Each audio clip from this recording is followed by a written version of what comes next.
Also, thank you, Craig, for loaning me your laptop. I sort of always rely upon the kindness of strangers at NACIS in order to present. Someday I'll get with the technological picture and actually own my own laptop or other mobile device. So this is a map that I've been working on and off, side project for the last couple of years, and it's a map of the terrain and landforms of Michigan, my homeland, and sort of you can think of it kind of like a love song to a place that's very important to me. Now, when I'm confronted with a map that somebody else has made that is fairly complicated, fairly multi-layered, a lot of details in it, sometimes my reaction goes along the lines of an internal dialogue where I look at it and say, well, there's a lot going on there. I don't know how that was done, and I will probably never figure it out or ever make anything like that myself. And I'm just curious, does anyone ever have that kind of feeling about other people's work? Raise your hand. All right, that's about 75% of you. So that's very important for you to understand that you're not alone in that feeling. Right? That's very common among creative professionals, and it's probably very likely that the people who intimidate you are intimidated by somebody else, or possibly reciprocally intimidated by you, which is, I find that oddly reassuring, actually. And then there are a few of you who didn't raise your hands because you're, well-balanced adults who are very self-confident, and that's great. Most of us are like me, though. So what I've begun to realize lately is that, I've presented PCD and I blog and things like that, and one of the things that really drives me to do that, I've come to realize, is that I don't want anyone to ever feel that way about something that I do. I don't want something I make to make someone feel incapable. I want them to be able to copy me. So I want to take a little while to go through this map and break it down in Photoshop piece by piece, and kind of a whirlwind tour, but enough to give you some basic ideas. And if you don't use Photoshop, a lot of what I'm going to say is pretty translatable to however you prefer to work with rasters. So follow along and make that conversion in your head. So I'm going to start with the bottom layer in Photoshop. I'm just going to flood my whole canvas with a light green color, and that's going to stand in for all of the vegetation in the state that isn't trees. So grasses and meadows and crops and pastures and all that good stuff. I'm just going to assume at the very beginning for a moment that the entire state, lakes and everything, is just covered in verdant grasslands. But we're going to amend that pretty fast by adding a tree layer on top of it. So in order to get tree data, I turned to the National Land Cover Database, NLCD. And it has this very handy % tree canopy raster. So where are there more trees, where are there fewer trees in the United States? And as a side note, we're not going to talk about Canadian land cover data. That was its own unique beast to grapple with. So I'm going to focus on the comparatively easier NLCD stuff. So I've got this raster, and I use it in a mask in Photoshop to control the application of a set of darker green pixels. And those are going to be my trees. And if you look in the upper left there of my layers, it says dissolve, if you can read that. And that's the blending mode I'm using to bring these two things together. And if we zoom in, what dissolve does is it's looking at my mask, it's looking at my tree data, and it's using it to control the density of these happy little green tree pixels. It's kind of scattering everywhere. I really like using dissolve to bring these two things together. It's sort of a quick, simple way to give just a little bit of texture to the map. And with that, that's it for vegetation. There's going to be trees and not trees. Real simple. There are a few other land cover layers I want to add, though, from NLCD, starting with wetlands, swamps, marshes, things like that. So I pull the data from NLCD for those, and I give them a blue color, put them on top, and then I set them to multiply. And what multiply does is it brings colors together. It kind of treats these swamps like stained glass. They're darkening and tinting all the stuff underneath. So we can still see this tree, not tree distinction, but everything looks a little bit waterlogged now. And that's what I'm going for. And setting things to multiply is something I do a lot, and it's something that I learned from Tanya Buckingham. And this is a good time to introduce her as the first character in my parallel narrative here. If we're going to take this thing and break this down layer by layer, it also makes sense to me to have a parallel thread of breaking this down person by person, because it's not like I just knew how to do all this stuff when I started making maps. If we're going to try and understand a work like this, or most any other map that a lot of people make, it makes sense to also understand it as constructed out of this sharing of knowledge through the connections that I've made with people in this room and at NACIS and going to talks at PCD. It's built as much of that as it is out of actual operations and stylings and data in Photoshop. It's about not only the skills we have, but about the people who can give us those skills. And none of us works in a vacuum. And so that's really important when we're trying to understand someone else's work, I think. So one of the people, for me, who's been a big part of filling that vacuum is Tanya. And she runs the UW Cartography Lab and has been my mentor for 7 or 8 years now. I can't remember how long I've actually been making maps, but thereabouts, and she's taught me a zillion little things, including multiply. She also got me started with NACIS, so she's indirectly responsible for most of the people I've met here and all the stuff they taught me. So my work owes a lot to her, including using multiply. And I also still have stained glass metaphor from her, I'm pretty sure.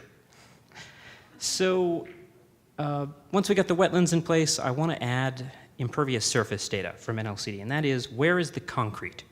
Right, they've got a layer about where all the cities and the roads and the such like, and I want to throw those on the map, sort of understated. This is more about the natural landscape, but they've got to be there. I've inverted things from the way I did my tree raster. White means none, black means a lot of concrete, and I just set that to multiply, and it just darkens things a little bit. And when you set white things to multiply, they go away, so that's why you can't see any of those showing up in the bottom half of the image. Finally, I add bare land data from NLCD. Stuff that doesn't have vegetation or cities or anything on it, and usually in Michigan that means sand, lots of sand dunes. Big tourist attraction, some of the world's finest lake dunes. You should all go visit Sleeping Bear, it's beautiful. And so I give things a little bit of a sandy color there and drop it on top of everything else. Finally, the last piece of the land cover puzzle doesn't come from NLCD, and that's all of the water. Here I turn to the US National Atlas 1 million scale vector data. And the reason I'm doing that is because NLCD's pixels are 30 meters wide, and there's a lot of streams that are just too narrow to show up in a raster that size. So I need to pull vector data from that. So I put all the streams on there, all the water bodies, and then I give everything a blue color, and I bevel it. And this is another little thing I stole from Tanya. Just on the right side of the image there's just a little bit of shadowing on the inside of those lakes and on those rivers and such, and it adds a little bit of realism and a little bit of depth, like we're pushing all that water into the landscape. It's a nice little touch, and it's fairly subtle. It's exaggerated here to make it easier for you all to see, but I've toned it down some in the real map because I don't want it to announce its presence. I want people to not tell it's there, but to be able to tell when it's not there, if that makes sense. That's usually where I'm aiming for a lot of these little depth effects in Photoshop. So this is where we're at already, and that was, this is looking fairly complex, but that was 5 or 6 layers, little bevel here, little dissolve there. All right, there's a lot of small steps. It's not like that just sort of came out fully formed like this. And each one is hopefully a fairly digestible chunk of something to do in Photoshop, if you're ever willing to sort of take that on. But this is a map about terrain, so the next thing I've got to do is I've got to throw in some shaded relief. This is one that I rendered for this map in Blender, the 3D modeling program that I use to make my shaded relief. And if we're going to talk about shaded relief, got to bring in the second person in our story, which is Tom Patterson sitting over there. Hard not to talk about him when you talk about relief. He has a well-deserved reputation, which he will surely deny, of being a top-notch terrain cartographer, and his work has certainly been an inspiration to mine. He's very good about sharing his processes. He's always here talking at PCD every year, and he writes things for Cartographic Perspectives and shares tutorials on his website. And sort of encountering his work when I was in graduate school several years ago, that was very inspiring to me. It worked on me as far as making me think that this was something I could take on and start down the path toward dealing with all of the problems in making terrain maps and eventually arriving at things like this that I do now. So I owe him a great deal in that regard. He's been very kind to me ever since I encountered him at my very first NACIS, where I was so excited to meet him that I pretty much just barged into his conversation with a bunch of other people and interrupted him and said my name awkwardly or something like that. But he handled that with grace. So bottom line is that Tom is great. You should meet him, and don't bother if he's talking to someone else. Just barge in. If he's eating lunch on the phone, you'll thank me for it. What's that? Yes. Right, you'll thank me for it, but he might not. So as far as bringing this thing together, what a lot of people do when they're starting out with dealing with terrain and trying to blend it with colors is something that I do. Well, I did when I was starting out also, which is just put it on top and set it to 50% transparency. And that's kind of okay, but all that gray in the relief really grays up all those nice colors we put together, so we can't see things too well, and it all gets kind of muddied up. So what you have to understand, and what it took me a while to come to, is this realization that most of the medium gray in your relief doesn't mean anything. It means this place is flat, nothing is happening here. All of the important stuff is in the really dark areas, the really light areas of the relief, the shadows and highlights. So what I do is I go into Photoshop and I use levels to tune out, for example, all of the stuff except the dark areas, all those shadows being cast off the backside of the hills. Or I will take a second copy of the relief and I will tune out everything except the highlights, right, where all the sun is glinting off those northwest faces of the terrain. And those are the things that I add into my map. And now the colors stay vibrant because I'm not adding all that medium gray stuff that I don't really need. And I don't have time to sort of go into details of how I blend these in, but there will be a link at the end of the presentation. You can kind of follow up with more practical tips. But this is sort of how I approach things, and this is something that I owe to both Tom and Tanya. They both have their own way of blending relief in that's slightly different from each other and mine, but they both kind of clued me into this idea that we need to focus on the light areas and the dark areas. That's where the real important stuff is when we're bringing this together. Finally, I want to add a texture shade, and this is something Tom touched on a little bit when he was talking about Natural Scene Designer. It's a way of analyzing your terrain using a bunch of math that I don't understand to highlight the edges, and you get this little black and white surface. And as Tom showed in his example, it adds a lot of, as the name implies, texture that the relief doesn't quite pick up. So if you look down in the bottom, those stream channels are a little bit more emphasized, and sort of the morainic texture with all the hills there pop out. And in a case like this, for a terrain map, that's pretty important to have. The fact that I can put this in my map at all is sort of my favorite NACIS success story in some ways. In 2010, Tanya was running the NACIS meeting in St. Petersburg, and she put out a call for participation to collect talks for PCD and other things, and it found its way into the hands of Leland Brown, who comes to us from outside the world of day-to-day practicing cartographers. But the call was written in such a way that made clear this sort of NACIS is nicest. We have a wonderful community here, and that we would be happy to receive ideas from people who are outside our sort of direct day-to-day cartographic experience. So he came to NACIS and he presented texture shading, and he met Tom, and then he and Tom started working together on promoting texture shading and getting it integrated in cartographic workflows, and then eventually through Tom's connections getting it in Natural Scene Designer so that people like me can use it. Right? So there's sort of this web of people who've made this possible through the connections at NACIS. Do you get that theme there that I'm kind of NACIS, connections, important? Right? That's what I keep coming back to. So I really like that story. The last thing I want to add as far as elevation information are the lake depths. I turned to NOAA, National Oceanic and Atmospheric Administration. They've got bathymetry data for the Great Lakes. And I dropped that on my map, and I color it blue using Gradient Map, which is a handy Photoshop tool that I may have been taught by Tanya, but at a certain point I can't remember who taught me what, but she's usually a good default to credit with for things like that. And it basically lets you turn a black and white gradient into a whatever colors you feel like gradient.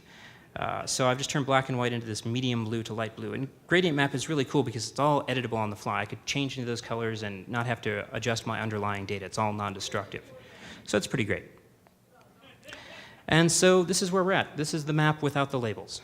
And if you're playing along with our home game, this is our layer stack. The dark gray ones are ones I didn't have time to talk about, but there's going to be a link at the end and you can kind of follow up in more details. There's a lot of pieces. But what I want to emphasize, these are each small pieces. Multiply a little of this, add some shadows here, bevel that. All right, these are bite-sized chunks. I didn't start with a paintbrush in one corner and just start going like this and have it all come fully formed from my brain. It's not magic. It's all something that, if you've never done anything like this, that can be intimidating, but it's all bite-sized pieces you can tackle one at a time, one step, one operation, if you're willing to get into something like this and spend some time occasionally frustrated as well. The last thing I want to point out are the labels, very quickly, partly because I get to add 2 more names to my list of people. So it turns out it's really difficult to figure out what to name things on a map like this because there's a lot of features in Michigan that don't have official names, various plains and morainic ridges and hills and things. And when there are unofficial names, there's a lot of debate over where these names apply or how the name is spelled, etc. So I spent a lot of time digging through other maps and old maps and books and websites and compiling a spreadsheet, etc. And all kinds of, I spent more time probably researching the names than making the map. And one of the sources I came to very early on was this very handy paper where some people at Michigan State divided up the state into a whole bunch of physiographic regions and gave them names, which was a very valuable source to me. And then I read the paper 2 or 3 more times, and I noticed Carolyn Fish was a co-author on that, and that was a very valuable and serendipitous encounter. So thank you for your work in that. Once I had this all together, though, I'd made some semi-arbitrary decisions based on my sources, and I needed some people to vet my work. So I showed it to a lot of my colleagues, including Tom, and as well, I also turned to somebody I'd known for a few years through NACIS, which is Leo Dillon. He works for the State Department. He's on the U.S. Board on Geographic Names. I thought, well, that sounds like a person qualified to comment on geographic names. And he reminds me that he's a foreign names expert rather than a domestic one, but he was still kind enough to spend a while looking over the map and showing it to a couple of his colleagues at the State Department and kind of helping me vet some of my decision making. And so we end up where we started with this map with some labels on it. And it's not quite done yet. It's like 95% of the way there. I found a bunch of mistakes while I was actually preparing this presentation, so we'll do a third draft and maybe it'll be done next year. But the thing I want to emphasize here is that if you've never done anything like this, it's hard to look at this and understand all the little pieces that it's made of. But each of these is a bite-sized operation.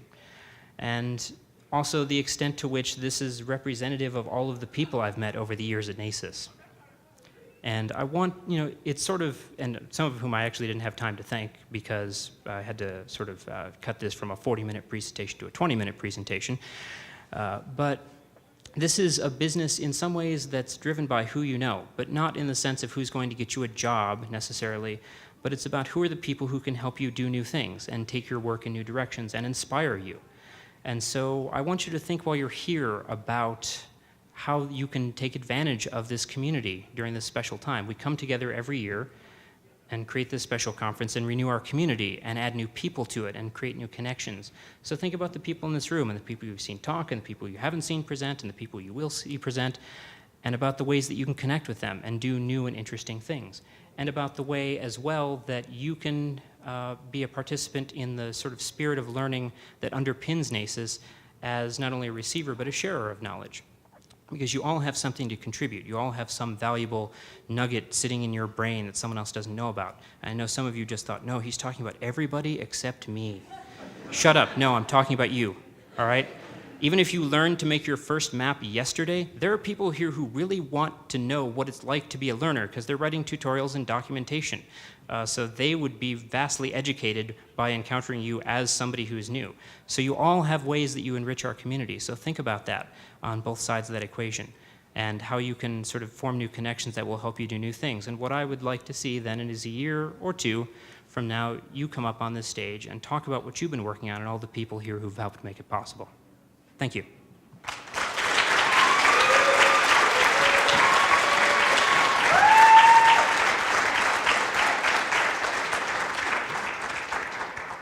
That's all the stuff I didn't talk about if you follow that bit.ly link. Anyone have any questions?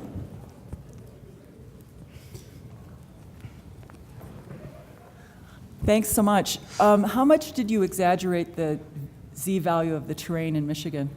So that's a difficult to answer question because the way I set up my terrain relief in Blender, Blender doesn't, well, I don't use the Blender GIS plugin, so I'm basically just pulling in a height map in Blender and there's no Z data with it. It's just a black and white raster and I kind of crank it up till it looked good. So a lot. I mean, Michigan is not that mountainous. So, you can look at Mount Arvin there. It's 1,979 feet. That's the tallest point in the state. But there are a lot of features that are still geographically influential that don't show up very well unless you really crank it up. There are ridges that cause microclimates that power the state's sort of agricultural economy, and they still barely show up at this level of exaggeration. Oh, yeah. This will be the last question. You all have to get to your fun run. Who's going on the fun run? I might not, but I really want to. Yeah, how large is, what is the dimension, the pixel dimension of the actual document? And also, what do you use for the text? Do you do that in a different program, or do you actually do it right in Photoshop? Sorry, I had some secret slides there in case people ask me questions about them. So the map is, I want to say it's about 32 by 36 inches at 400 DPI. These Photoshop files range from like 2 to 4 gigabytes. So they're pretty heavy. This is one reason why I didn't like live demo Photoshop. Just screenshots, much easier, especially on a laptop that's not mine. The text was done in Illustrator, and then I gave it a little glow to help it stand out better. That's an idea I also stole from Tom. I did all that in Photoshop, the glows. Thanks so much, Daniel.